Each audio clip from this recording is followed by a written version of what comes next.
Oke, assalamualaikum warahmatullahi wabarakatuh. Oke, mari kita lanjutkan saja ceritanya. Tapi seperti biasa, bantu dulu tekan tombol like dan berkomentar. Tuan dan Nona, terima kasih sesudah dan sebelumnya. Bab 1021. Apakah keluarga ini puas? Ji Fei benar-benar ingin melihat hari apa hari ini.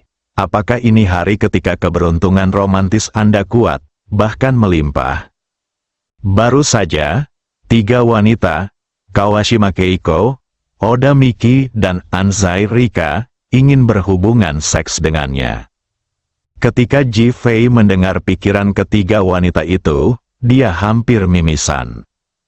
Terutama saat saya berpikir bahwa mereka berasal dari negara yang, saya langsung teringat pada film-film yang luar biasa dari negara yang, saya tidak bisa berkata apa-apa saat itu.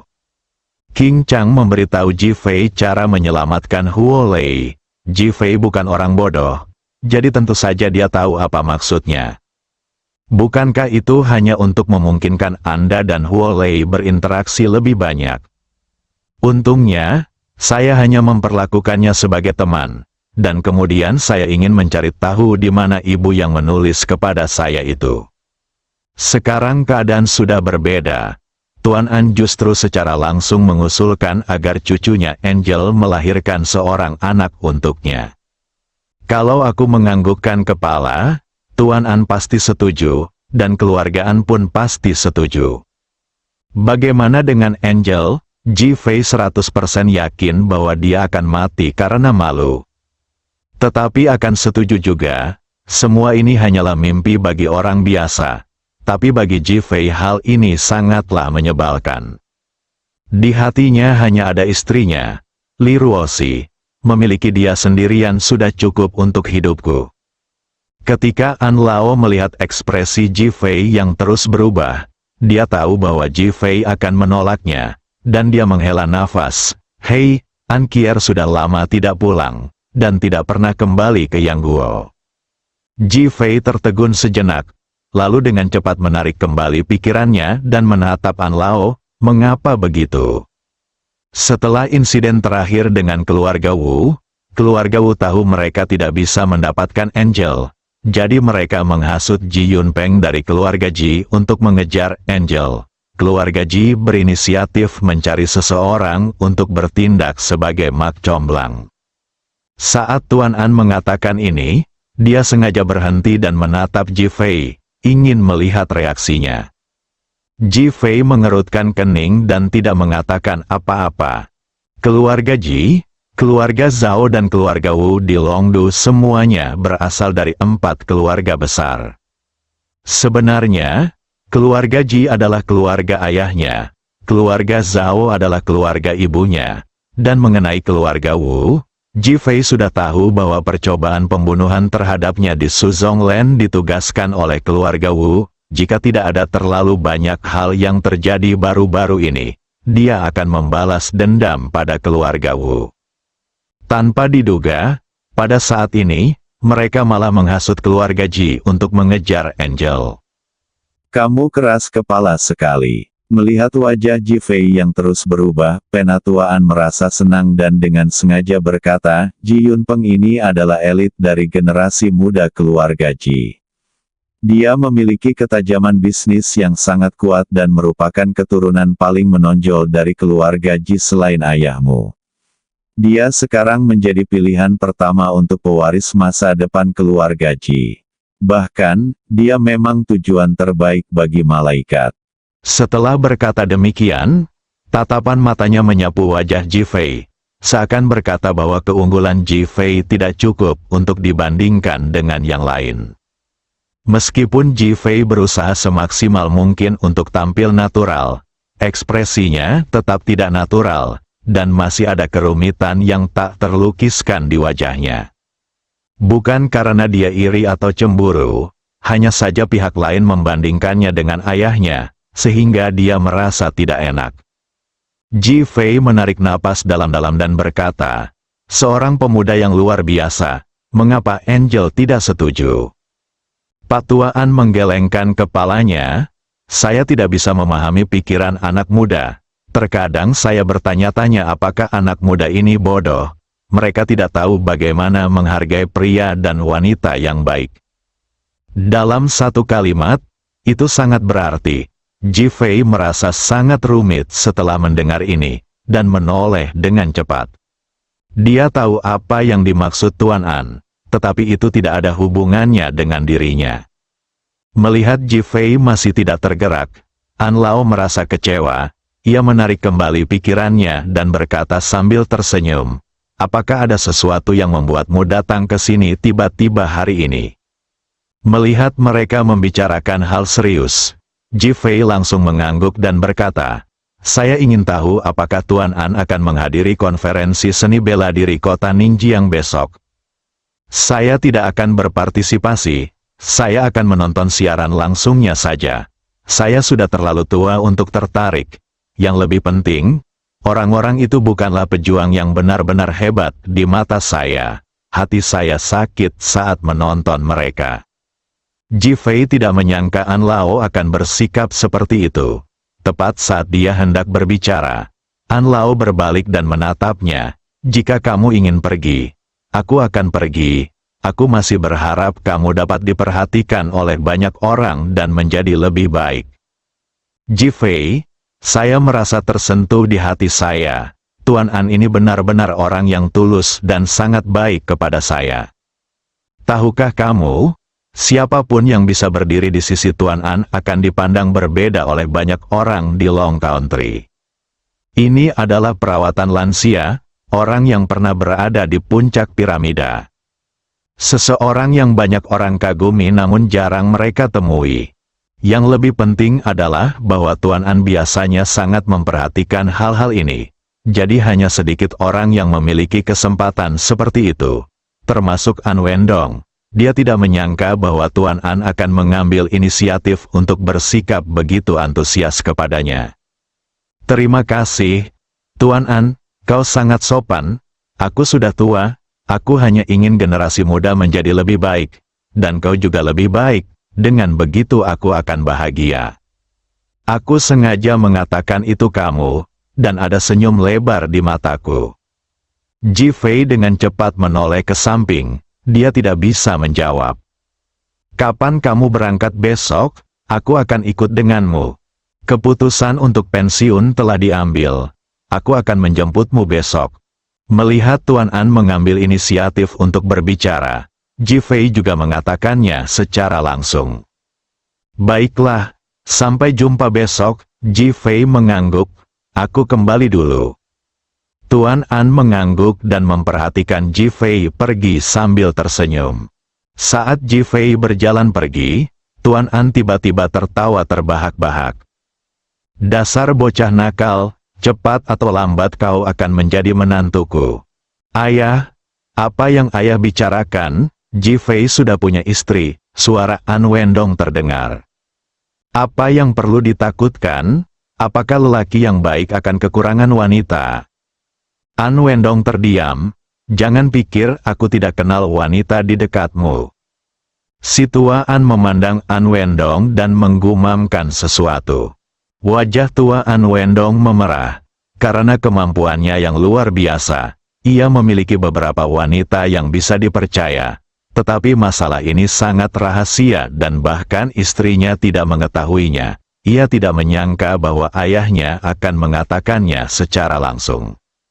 Kalau dipikir-pikir, dengan statusnya, apa yang bisa menjadi rahasia? "Saya akan mengatur keamanan untuk besok." An Wendong menemukan alasan untuk segera pergi. Di sisi lain, Gu Qingzong menerima telepon dari An Wendong.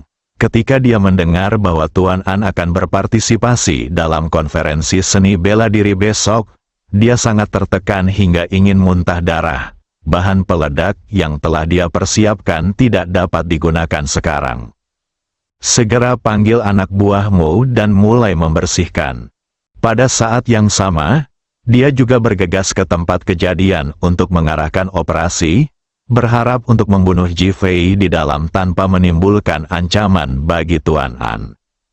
Meskipun dia tidak tahu tentang kepergian Ji Fei, dia memperhitungkan bahwa karakter Ji Fei pasti akan membuatnya datang. dan dia bertindak seolah-olah dia mengetahui sikap Ji Fei secara menyeluruh.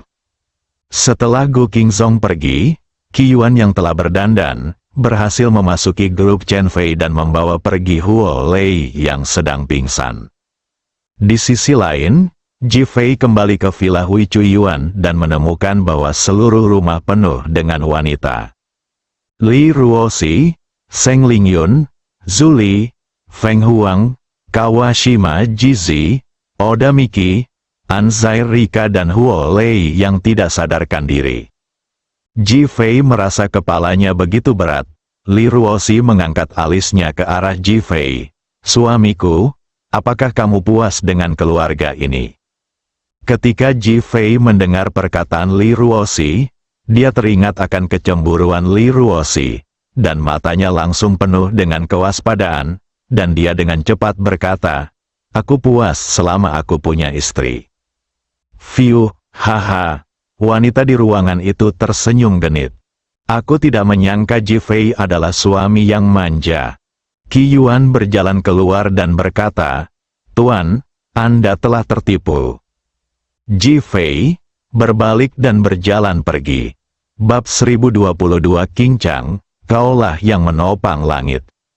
Hari berikutnya, di dalam Hui Cui Garden Villa, semua wanita tercengang. Kemarin, setelah Li Ruoxi membuat lelucon, Ji Fei berbalik dan pergi, dan tidak kembali sepanjang malam, yang di luar dugaan semua orang. Feng Huang dan teman-temannya sibuk sepanjang malam dan mencari di seluruh kota Ningjiang, tetapi mereka masih tidak dapat menemukan Ji Fei. Pada saat ini, sekelompok wanita ini tampak layu seperti terong yang terkena embun beku. "Mengapa Ji Fei bertingkah seperti wanita kecil? Dia sangat picik," kata Julie dengan marah. Para wanita lainnya tidak mengatakan apa-apa, apalagi memarahi. Sekarang, selama Ji Fei bisa kembali, itu akan lebih baik daripada apapun. Pada saat ini, di sebuah pulau tak bernama di tepi pantai kota Ningjiang, Ji Fei perlahan membuka matanya. Cahaya bersinar di matanya, yang memancarkan cahaya putih yang kuat, seolah-olah ribuan cahaya pedang ditembakkan, menyilaukan. Ketika dia melihat Qincang kemarin dan merasakan aura Qincang, dia tiba-tiba mendapat pencerahan. Jadi ketika dia sampai di rumah, awalnya dia ingin menyapa dan kemudian mencari tempat untuk berlatih dengan tenang. Tetapi lelucon sekelompok wanita memberinya kesempatan untuk mundur dan dia segera datang ke sini untuk berlatih. "Bagus, kamu sudah membaik lagi," suara Qincang tiba-tiba terdengar di telinganya. Ji Fei berdiri dengan cepat, hanya untuk menyadari bahwa tubuhnya begitu ringan, sehingga ia tampak mampu terbang hanya dengan gerakan paling kecil. Dia segera menatap Qincang. "Kapan kamu datang?" "Aku akan datang jika kamu datang," mendesis. Ji Fei menarik napas dalam-dalam, dengan ketidakpercayaan di matanya. Dia bahkan tidak bisa merasakan napas Qincang. Sulit untuk membayangkannya. Qincang melihat keingintahuan Ji Fei dan berkata dengan tenang, "Jangan terlalu gugup, ini adalah keadaan normal." Ji Fei tertegun. Qincang mengangkat kepalanya dan melihat ke arah laut yang jauh. "Tahukah kamu mengapa kamu lebih suka berlatih di pulau ini daripada di laut?" "Lautnya terlalu berombak, ombaknya gelisah." "Tidak." Ji Fei tidak dapat meneruskan bicaranya di tengah jalan. Dia sudah mengerti apa yang dimaksud Qincang, bahwa pikirannya tidak damai saat ini, jadi tentu saja kemajuannya dalam kultivasi akan terbatas. Memikirkan fakta bahwa dia memiliki keluarga dan seorang wanita di sisinya, dia tidak bisa menahan diri untuk tidak tersipu. Qincang tidak mengatakan apa-apa, hanya menatap laut dengan tenang. Ji Fei berdiri di sampingnya, dan matahari pagi menyinari mereka berdua, seolah-olah mereka dilapisi emas. Setelah sekian lama, Ji Fei, cara hidupmu sebenarnya benar. Qincang berkata dengan penuh emosi. Ji Fei tertegun. Qincang masih menatap ke arah laut. ibumu benar karena tidak menikahiku saat itu. Ji Fei tertegun lagi dan menatap Qing Chang. Meski aku tahu Qing Chang telah melepaskannya, aku tetap tidak mengerti apa maksudnya. Saya orang yang sangat mencintai seni bela diri. Seni bela diri adalah bidang yang saya tekuni. Ibumu tidak akan senang dengan saya. Sebaliknya, dia akan sangat senang dengan ayahmu. Ji Fei terdiam. Qing Chang melanjutkan, tahukah kamu mengapa ayahmu tidak menyukai wanita cantik yang suka tersenyum? Ji Fei menggelengkan kepalanya. Xiao Hongyan adalah wanita yang kuat dan mendominasi. Wanita seperti itu seperti kuda liar. Hanya mereka yang bisa menjinakkannya yang bisa memilikinya. Ayahku bukan orang seperti itu, kata Ji Fei dengan tegas. Qing Chang mengangguk. Ya, jadi ayahmu memilih untuk melarikan diri dari pernikahan, dan akibat dari pelariannya dari pernikahan itu, Xiao Hongyan sangat terkejut. Dia akhirnya menyadari bahwa beberapa hal tidak dapat diselesaikan dengan kekerasan. Ji Fei terdiam, tidak tahu bagaimana harus menjawab. Itulah kebenarannya. Ekspresi rumit muncul di wajah Qing Chang. Kurasa Xiao Hongyan telah menunggu ayahmu selama bertahun-tahun dalam diam karena dia sudah sadar. Bahkan jika tidak ada emosi, kamu harus mengasah karakternya dan membuatnya seperti wanita. Ketika Ji Fei mendengar ini, gambaran setiap kali dia berbicara di telepon dengan Xiao Hongyan muncul di benaknya. Wanita itu sangat mempesona dan sangat mendominasi dalam tindakannya. Sama seperti masalah Seng Lingyun, dia sangat bertekad untuk menikahi Seng Lingyun, dan dia tidak akan berhenti sampai dia berhasil melakukannya. Ji Fei merasa sangat rumit. Itu tidak relevan, sebenarnya. Apa yang ingin kukatakan kepadamu mungkin adalah sesuatu yang sudah kau pahami. Alasan mengapa kau belum membuat terobosan yang lebih besar adalah karena kau telah jatuh ke dunia sekuler. Jadi kau tidak bisa tenang dan membuat terobosan. Pipi Ji Fei sedikit memerah, dan dia merasa sedikit malu. Kamu harus bekerja keras, kamu masih punya banyak potensi yang belum tersalurkan. Begitu kekuatan itu tersalurkan, kamu akan dibanggakan oleh seluruh dunia. Ketika Qing Chang selesai mengucapkan kata-kata ini, wajahnya berseri-seri dan dia tampak sangat gembira. Ji Fei awalnya terkejut, tetapi kemudian tiba-tiba dia merasakan dorongan yang tidak dapat dijelaskan. Dia menatap Qing Chang dan tiba-tiba ingin memeluk pria ini. Qing Chang seperti seorang ayah. Meski laki-laki ini punya banyak cerita yang terpendam di dalam hatinya, namun rasa kepahlawanan dan kejantanan selalu terpancar di dalam hatinya. Qing Chang tampaknya merasakan perubahan suasana hati Ji Fei, lalu tersenyum dan berkata, "Bersiaplah untuk berangkat, tetuaan pasti sudah tidak sabar, dan wanita-wanitamu akan menjungkir balikkan kota Ningjiang." Ji Fei tampak malu, karena sudah menduga mereka akan mencarinya. Jalan di depan masih panjang dan sulit, teruslah bekerja keras. Aku harap lain kali aku melihatmu, kau akan menjadi naga raksasa yang terombang-ambing di lautan. Haha, Qing Chang tertawa liar dan sombong, lalu meloncat dan melompat ke dalam laut. Ji Fei membelalakan matanya, dan ketika dia melihat lagi, Qing Chang sudah melayang di atas air. Melihat punggung Qing Chang, ini adalah pria yang aneh. Dengan tingkat kultivasi seperti itu, dia benar-benar menjadi murid Zhou Tianfang dan bahkan harus menyendiri selama bertahun-tahun. Ksatria berbaju putih, ini adalah definisi Ji Fei tentang Qing Chang. Ji Fei mengepalkan tangannya, "Terima kasih, haha. Ji Fei, kamu akan menjadi legenda dan kebanggaan." Suara Qing Chang seakan bergema di langit, bertahan lama. Ledakan, laut bergemuruh keras, seolah-olah ada bom meledak di tengahnya, dan sosok Qing Chang lenyap diterpa ombak dan sinar matahari. Mata Ji Fei menjadi basah saat dia berbalik. "Qing Chang, kaulah yang menopang langit." Ji Fei penuh dengan kebanggaan dan semangat juang. 10 menit kemudian, Ji Fei muncul di atap Villa Hui Chuyuan. Dia tidak naik mobil atau menyetir, dia hanya berjalan pulang. Pemahaman semalam, bimbingan King Chang tadi, dan terutama adegan King Chang berjalan di atas air, sangat menginspirasi Ji Fei dan akhirnya dia membuat lompatan kualitatif. Faktanya, selama perjalanannya kembali melalui udara, dia tidak menyadari bahwa ada seekor naga merah yang terbang dan jatuh di belakangnya, seolah-olah menjadi hidup. Mendengus, jika Ji Fei tidak keluar dari sini, aku bukan hanya tidak akan mengizinkannya naik ke tempat tidurku malam ini, aku juga akan membuatnya berlutut di atas mie instan. Li Ruoxi akhirnya tidak bisa menahan amarahnya dan berkata dengan marah. Suasananya benar-benar sunyi, karena mata semua orang tertuju ke lantai 2 di belakang Li Ruoxi.